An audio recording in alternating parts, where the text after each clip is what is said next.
megangnya, nggak gini, makanya tadi nggak benar. Hadirin yang dirahmati Allah Subhanahu wa taala, Bapak, Ibu guru dan teman-teman yang saya sayangi.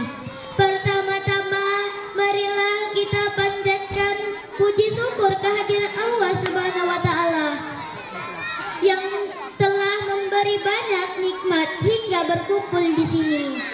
Salawat dan salam tak lupa kita curahkan kepada Nabi kita Muhammad Sallallahu Alaihi Wasallam.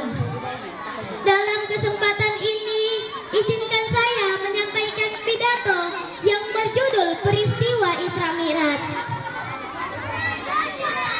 Peristiwa Isra Mi'raj ada dua hal yang terjadi saling berhubungan. Hal ini sesuai dengan firman Allah dalam Al-Quran surah Al-Isra ayat 1 yang berbunyi, A'udzu billahi minasy syaithanir rajim. Bismillahirrahmanirrahim. Subhanalladzi asra bi abdihi lailan minal masjidil haram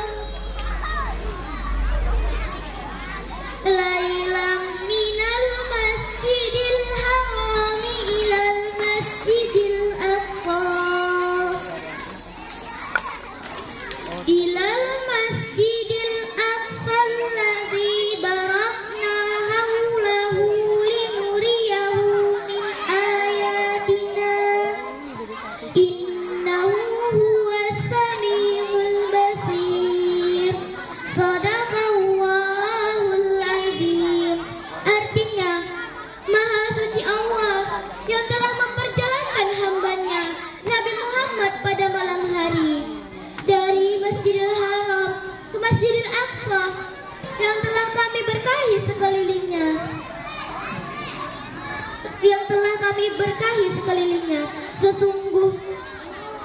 Sesungguhnya Dia Maha mendengar lagi Maha melihat. Maha benar Allah dengan segala firman-Nya. Hadirin yang dirahmati Allah Subhanahu wa taala, pada saat itu Nabi Muhammad mengalami kesedihan yang mendalam karena paman yang selama ini menjadi pelindung, yaitu Abu Thalib, dan istri tercinta Siti Khadijah meninggal dunia. Yaitu Allah hendak menghibur Nabi agar tak bersedih lagi. Namun sebetulnya ada tujuan utama lain yang Allah hendak berikan. Nah, Allah memutuskan malaikat Jibril dan dua malaikat lain. Perjalanan Nabi Muhammad bermula dari malaikat Jibril. Malaikat Jibril membawa Nabi Muhammad ke sumur Zamzam, lalu dibelah dadanya untuk membersihkan hati beliau. Seperti ketika beliau masih kecil. Setelah dada Nabi Muhammad dibelah, malaikat Jibril membuang sebagian setan yang ada di dalam hati Nabi Muhammad. Nabi Muhammad dan malaikat Jibril lalu melakukan perjalanan malam dari Masjidil Haram ke Masjidil Aqsa yang menempuh jarak sangat jauh dengan mengendarai burak. Penonton, ada yang tahu nggak burak itu apa? Apa? Ayo. Nggak tahu. Ada yang tahu nggak? Mau aku kasih tahu nggak? Burak merupakan sejenis burung yang bergerak dan terbang sangat cepat. Hingga di Masjidil Aqsa, Nabi Muhammad menyempatkan diri untuk menjadi imam sholat malam. Nabi Muhammad dan malaikat Jibril lalu melakukan perjalanan malam ke Sidratul Muntaha atau langit ketujuh. Di setiap tingkatan langit, Nabi Muhammad berjumpa dengan Nabi Allah terdahulu. Di langit pertama,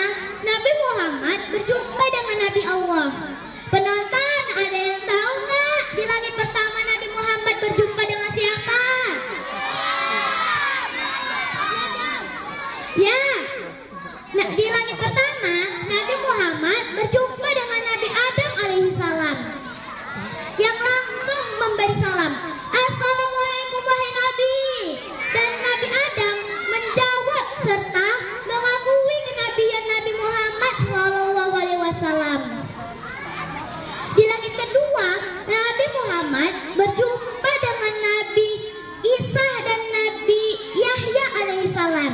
Di langit ketiga, Nabi Muhammad berjumpa dengan Nabi Yusuf alaihissalam. Di langit keempat, Nabi Muhammad berjumpa dengan Nabi Idris alaihissalam.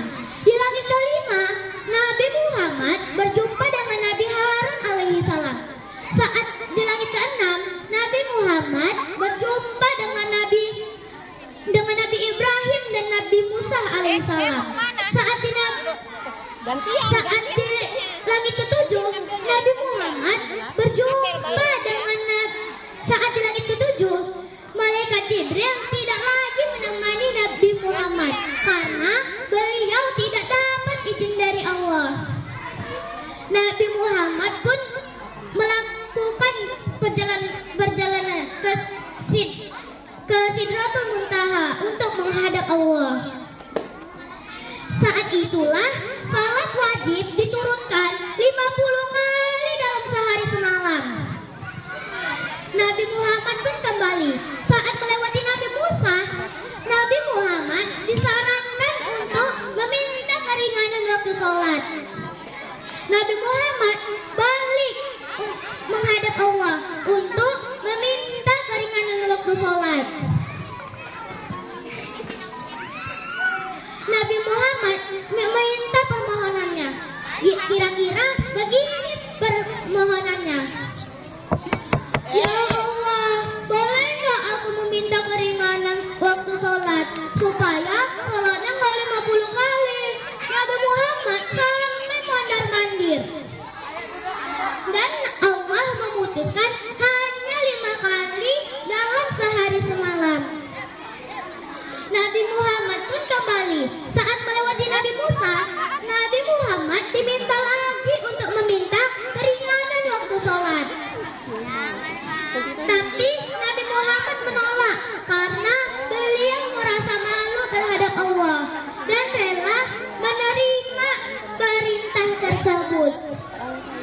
Sekembalinya perintah tersebut,